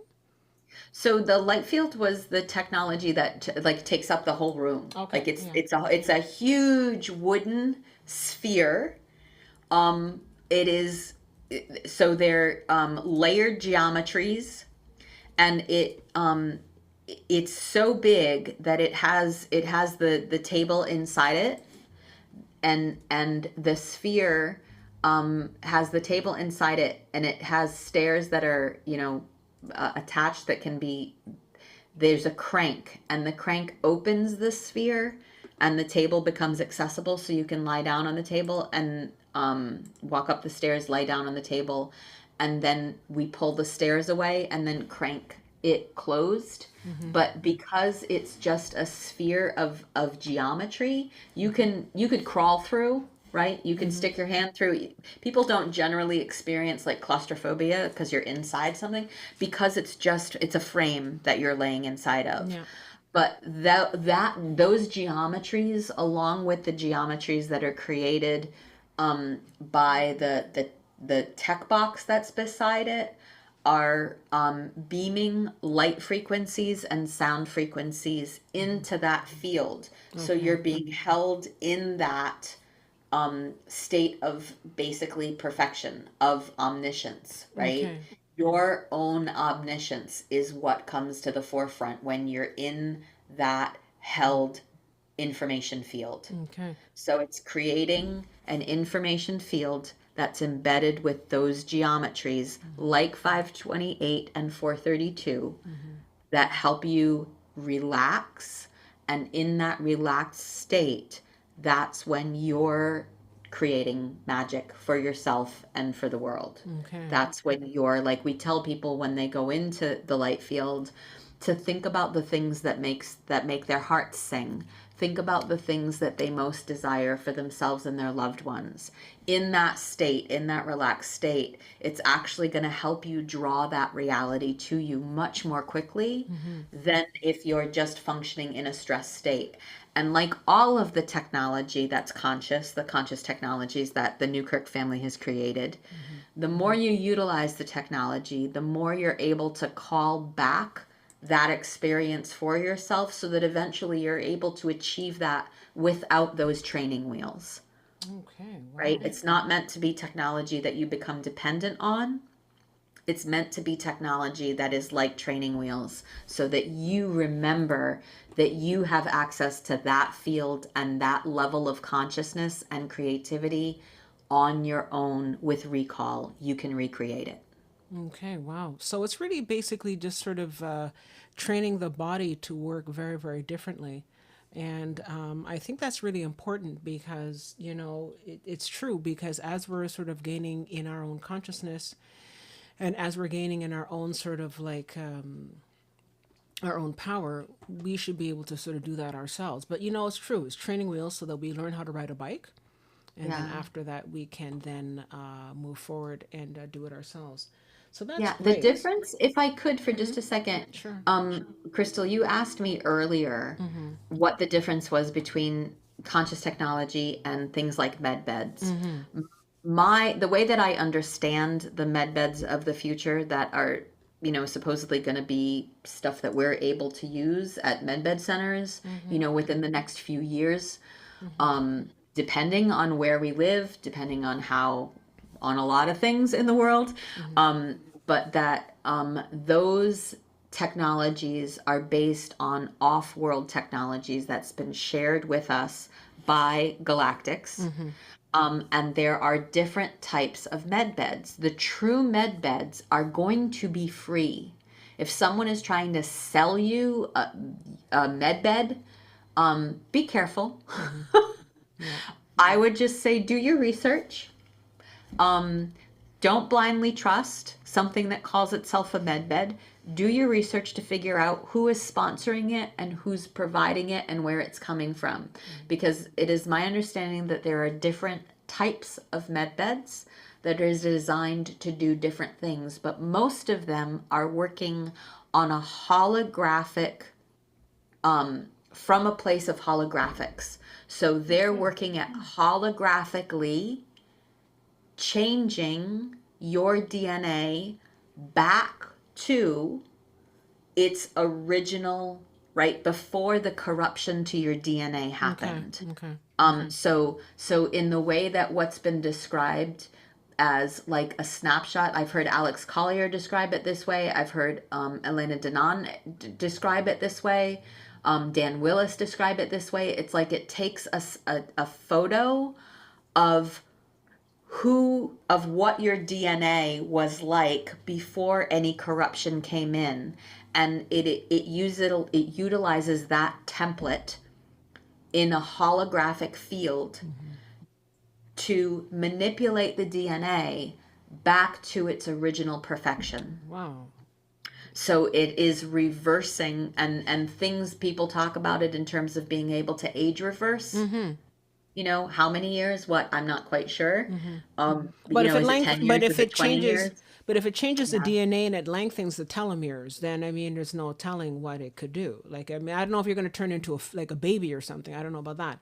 But like, I mean, No, that's not the point. That's not the way that I understand no, no, the no. descriptions that I've heard, is that it's going back and utilizing that perfection and projecting it over so here, projecting it over the distorted DNA, the DNA that's been distorted and corrupted by poisoned air, food, water, toxins, chemicals, Bad energy. programs Yeah. over our lifetimes. Yeah. It is in the same way that when I'm working with biofield tuning forks and I'm bringing in a coherent frequency, the body in its incoherence is like, oh, I don't want it. It recognizes the coherence and it desires that. So it autocorrects. It entrains to the higher and more coherent field. So it drops the distortion, right? Oh. In the way that I'm doing that with tuning forks, right? At a chakra level in your field. The med beds are doing that with your DNA. It is projecting holographically the coherent, undisturbed, perfected your own DNA, and then what happens is the distortion gets dropped and it's auto correcting. So Wow. that's what the med beds are supposedly able to do. Okay. Wow. But you know, are there different things happening? We will see when we have access to them and we get them and people are utilizing them, and we're going to be able to see that more. But yeah, my understanding is depending on where they're coming from and who's created them, they're going to do certain different things. Now, if you're somebody who's really not a healthy person and you're bombarding yourself with things that are not healthy, the med bed is really only able to do what it's able to do a few times. But if you continue to go back to those old patterns Yeah. that bring on the distortion, the med bed isn't something that's going to help you anymore. Got it. It's not designed to be a crutch. It is designed to correct what was corrupted. Okay. So it is the help that we are getting from the galactics to reset ourselves back to a place where we're able much more easily to shed the distortions that we've been inundated with and corrupted by. Yeah. And, That's my understanding. absolutely. And if you want to take it one step further, a lot of people have said that when we were created on this planet, that they specifically tinkered and have been tinkering from aeons, tinkering with our DNA for their own purposes, and different groups are doing different things. So it's hard to tell what's what anymore. It's hard to tell who's doing what. But supposedly when we were created originally, our higher DNA, which they call now junk DNA, was turned off and switched off. And that is now sort of coming back online. So Correct. it seems that is also going to allow us to have more access, because we shouldn't be aging the way we do. We shouldn't be getting the diseases that we do, because when you look at certain older scriptures, they talk about, different people, living to 900, 1,000 years, and it was not a problem. Yes. And it was Yes. only after the fall that we, things were happening, and then all of a sudden, poof, we only last 80 years, and we're not supposed to be that at all. Correct. So, Correct. Yeah, and like Alex Collier has said, which I love, this idea of like he's not so sure that he wants the med bed because we actually have that. They're also training wheels, right? They're also training wheels to help get us there faster, but we actually have the ability to heal ourselves. We have that ability. I mean, I don't know if I've talked before to people about the story of that guy, the Miracle King. okay. Do you want to sort of That just I share saw. that with us just briefly, just in case Yeah, I mean, people here don't know? I don't even, I think at this point it's been scrubbed from YouTube, but somebody should be able to find it The right in the, Miracle what King, is what that? it's about? Yeah, his name is the Miracle King, and I remember seeing an interview. I think it was Laura Eisenhower that did the interview. I don't even remember exactly, but it was like around 2019, 2020 that she interviewed him on YouTube.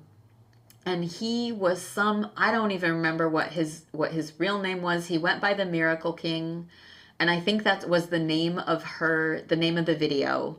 So I used to be able to pull it up on YouTube and find it by, doing a search for the Miracle King.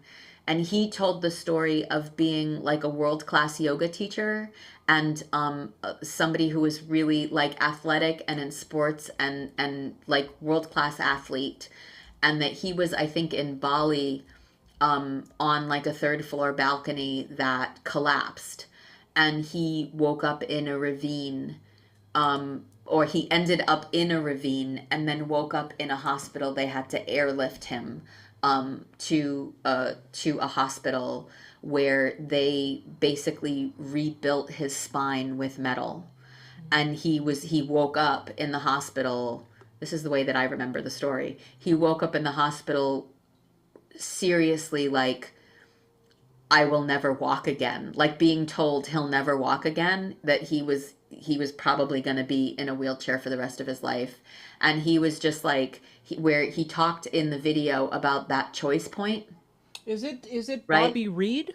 No, eh? I don't know. Okay. I don't know I don't know what his name is, but he goes by the Miracle King.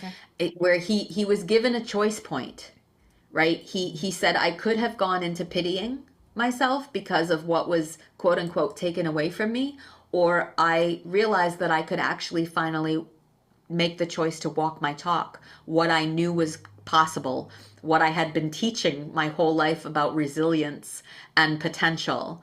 And he decided in that 0 point, in that choice point, to move into expansion and possibility rather than fear and rejection of what happened to him. He embraced it, and that he, through a series of events, I'm not going to share those details. Hopefully you'll be able to find the story and get those details from him. But he basically made a deal with a doctor to try to get himself healed. And I think at the time he went to a healer, a workshop, like a week, and he went in a wheelchair, and he came out on walkers. He was using walkers, and then that was enough for a doctor to remove the metal from his body. And then put him in a cast, and he basically meditated for 10 months into rebuilding his own body. Oh, wow. And that, the way that I remember the story is that when he came out of the meditation 10 months later and they removed the body cast, he literally got up and ran 6 miles. Oh, wow. Okay. So, and he talks in the video about the process of rebuilding his own DNA from that field, right? From that place of omniscience and potentiality. The holograph, he rebuilt his own holograph in meditation. That's what's so amazing. And that's why they called him the Miracle King. Okay, wow. Because there are some people who have the capacity, right? So first, let me say that every single one of us has this capacity. We all have this potential, but there are few people who have the ability to just sit and achieve that. Many more of us need those training wheels, and there's nothing wrong with needing the training wheels, right? So utilizing those sources outside of ourselves till we get to the place where we are able to do that for ourselves is the goal of the technology that's outside of us. In this time in our human evolution where we are remembering what our capabilities are and what we have at our what we can utilize, what we have at our what's the phrase I'm looking for?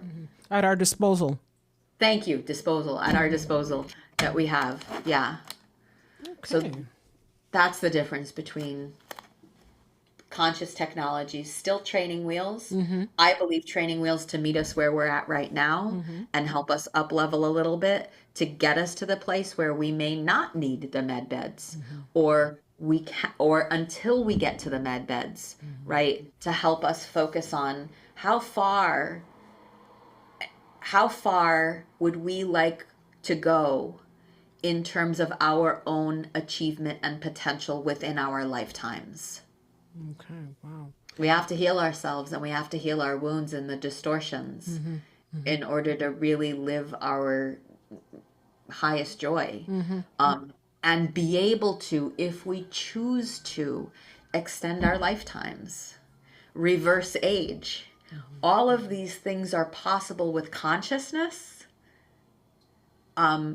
but we're still in that phase right now of human potentiality and learning and remembering where we're still sometimes using those tools outside of ourselves. Yeah. I was trying to find, while you were talking, I was hoping to try and maybe find it.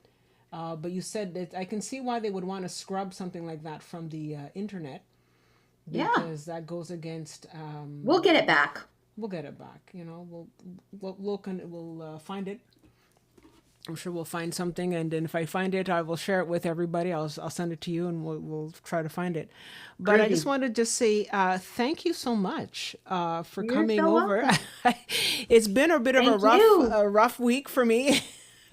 And it's just been like this full moon coming on Friday just has me sort of like up in a bit of a tizzy.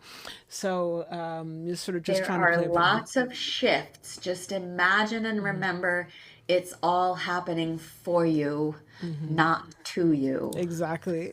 Right?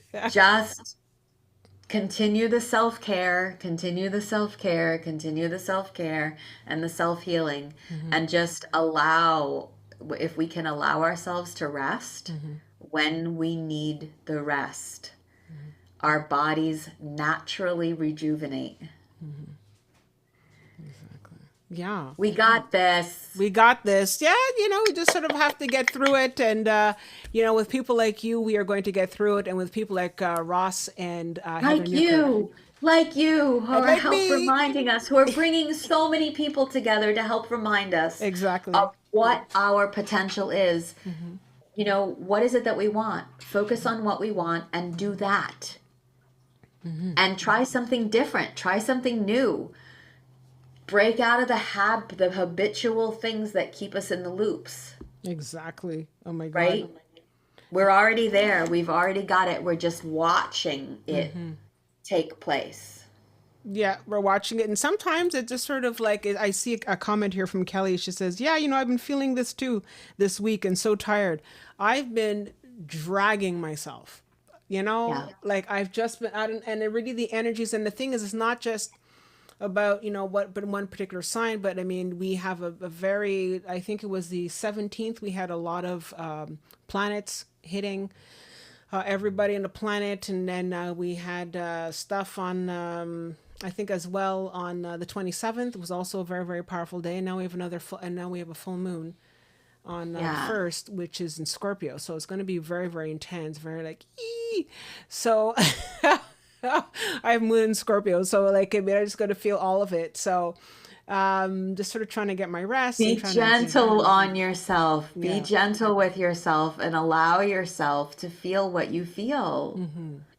Right? And remember that the feeling isn't you, it's a wave. It's a wave of information moving through you. Exactly. Exactly. Right? Yeah. And then for me, what I find helps a lot, right?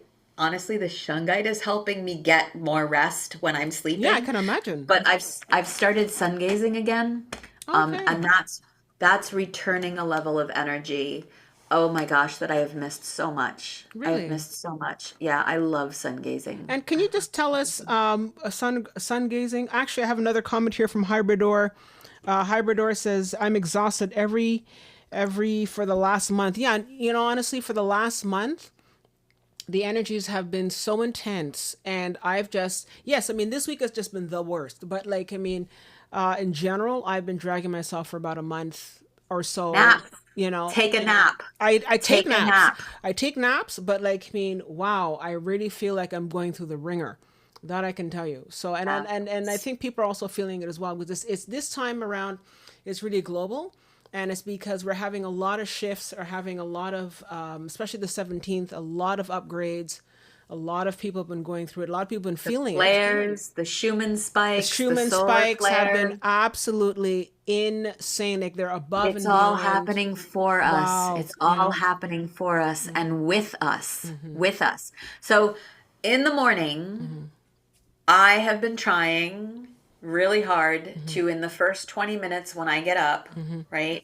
So there's the whole process of awakening when I'm coming back from my dream state and coming into my body, and positive affirmations, gratefulness for the source within me, gratefulness for the consciousness and the awareness and the gratitude that I have.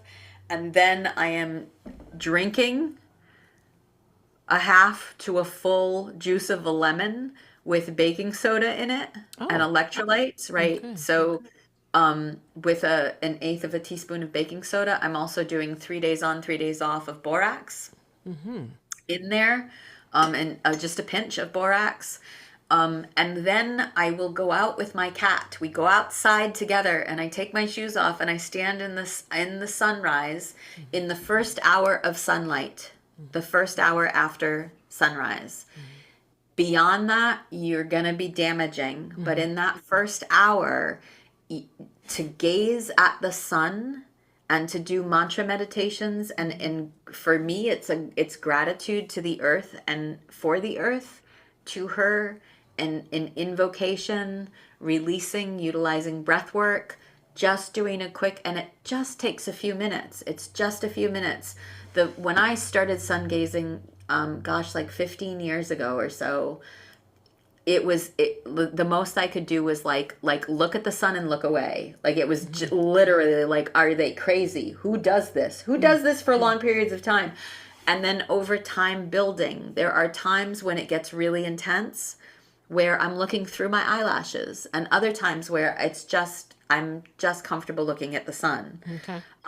And and the more often you do it, I would probably, if I'm starting, only do it for a couple of seconds, 3 seconds, 4 seconds, 5 seconds, slowly building up. Does it depend Look, on season as well? Because maybe more in the fall or the spring, the sun is not at its full, height. Because if you're doing it, let's say July 1st, like you're right on, it's like it's intense. It's like well, you know. so in the winter time, we're actually closer to the sun. Okay. But because of the tilt of the earth, we're tilted away from it, but we're physically closer to it Okay. because of the elliptical, right? So we're physically closer. So we're getting more intense sunlight closer to it, but the angle helps shift the angle with which the refraction is coming to us. Okay. So yes, it makes a difference. I sun gaze year round. I felt like there were months where it was overcast every single morning, and I was so sad. I was like, oh gosh, this is seasonal affective disorder. Like I need the sun. Where's the sun? And recently, the sunrise has just been so beautiful, and I've been like, yes, I'm going out. And my cat's like, are we going out? I'm like, we're going out. Come on. So we go on the front lawn, and I sun gaze for a few minutes. The longest I've ever sun gazed has been like between 5 and 10 minutes. I have to build back up to that point because it's been a bit. Okay. So I'm only doing it for a few moments, Okay. like at a time. I think it's maybe 3 or 4 minutes right now. But that's fine. Like, I But mean, that's you're sort of, enough. yeah. And That's enough. I have an interesting comment here from Kelly, who says the best way to get vitamin D is to look directly at the sun. That's very interesting. Yeah. Yeah, but you got to do it in the first hour and the last hour. So there's the sunrise and the sunset, and you're getting different frequencies at those times. But the more you sun gaze, the less you are likely to be sunburned, right? So, but for me, for example, I am quite red. My face is quite red because I was working outside today for several hours. I was like, I had the sun on my face and I couldn't stop it. And I was out there for hours at a time. So it's not bad for being out there for several hours. Oh, you're fine. You look good. It gives you a bit of a But yes, flush. that's sun gazing. That's sun gazing. Okay, that's great. Well, we should definitely look into that at another point in time. You have to come back and maybe just sort of walk us through it and give us some interesting anecdotes about what it does, and maybe also doing with some tuning forks. Yeah, you could also research it. There are a lot of people who Yeah. know a lot more about sun gazing than me who's experimenting. Okay. So, but yes, that works, and that helps me with elevating my mood. It just is helping me rebound and getting enough sleep. In all of the stress that we are under through this shift, our Yeah. bodies need more sleep and rest, rejuvenation, and self-care. So there you Exactly. go. Thank you so much. Okay, perfect. Well, I just want to say thank you so much, Ingrid, for coming down again. It's really nice to see you, and you look great. I was just saying, you look very vibrant, and just very, very clear eyed and everything. And I see that you're really enjoying the work that you do at the Awaken Wholeness Center. I think that really, that's I think it really hit home because you look so different and so bright. So I'm really Yay! glad that, yay. So I just want to say thank you, everybody, for coming down tonight and for joining us. I want to say thank you, Ingrid. And as well, we have information in the comments below. So if you want to find out more, just click on the website and you can learn more about some of the work that they do and learn more about the Conscious Technologies LLC. So thanks again, Ingrid. Say hi to Ross and Thank you so Heather. much. Yes, Ross and Heather. Yes. Yes. And Marika. Marika. Ross, Heather, Marika, Peggy. We all say hello. Hello. Come visit us. Thank you. So thanks again, everyone, for joining us tonight. We had a beautiful night. It was just nice to sort of reconnect. And next week, we'll be talking about karmic healing. So if you have any questions, send us a questions, or if you have any questions about the Awaken Center, just connect with Ingrid. And if you haven't already, guys, please subscribe to the channel. It really helps us. We do a lot of work here, and it would really help us a lot if you could subscribe, as well as like and even comment on the videos. Commenting on the videos also helps our analytics. So if you want to just sort of give us a thumbs up, if you enjoy the kind of content that we're producing here, and and let us know if you have any other ideas, or just sort of give us some comments. So that would help. So thanks again for being here tonight, Ingrid. We look forward to seeing you soon. And let us know if there are any more developments coming up at the Awaken Wholeness Center. We'd love to hear it. Okay? Absolutely. Thank you. Thank you. Thank you. Bye, everybody. Bye. So take care, everyone, and we'll see you next week. Take care.